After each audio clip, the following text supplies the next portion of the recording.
বলো কেমন আছো? তোমাকে সবাই দেখতে চাইছিল, সবাই জিজ্ঞাসা করছিল কেমন আছে। ভালো আছি। তারপর তোমার ভালো আছি। তোমাকে কেমন সাজিয়েছে দেখাও। কাল তো হবে ওটি। এই নাও, আরে দেখাও না। লোকে- এই দেখো। এই তো। এই বাবা, যা। কালকে ওটি হবে, এক পাশ ন্যাড়া করে দিয়েছে। তবে যাই হোক, চিন্তা করো না, ঠাকুরের কৃপায় সব ঠিক হয়ে যাবে। আর ভয় ওটাই, যেটা ডাক্তার বললো ওটাতেই ভয়। আর এটা তো ছোটোখাটো অপারেশন নয়, আমরা একটু হাসি কুটকুটি করছি, মজার ছলে নিচ্ছি, কিন্তু অপারেশনটা অনেকটাই বড়।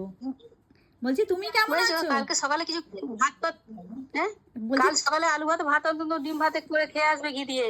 আচ্ছা আচ্ছা আচ্ছা, কাল বুঝেছো? বৃহস্পতিবার, ডিম কোথা থেকে খাবো? ও তাহলে আলু ভাতে ঘি দিয়ে খেয়ে আসবে। হ্যাঁ হ্যাঁ হ্যাঁ, সকালে হ্যাঁ, খেয়ে আর দিয়ে। কিছু খাবার দাবার কিনে নেবে। হ্যাঁ হ্যাঁ হ্যাঁ, এখানে ঢুকলে আর খেতে পাবে না। ঠিক আছে ঠিক আছে। বুঝেছো? আর তুমি চিন্তা করো না, টেনশন করো না। আর দিদি সকালে ভুল করেও কিছু খেও না যেন, ভুল করেও খাবে না, না না অ্যানাস্থেসিয়া হবে। না না না না, ঠিক আছে। বলে যে এক্ষুনি বলে গেলো ফোন বিস্কুট আসছে। আমি খাবো।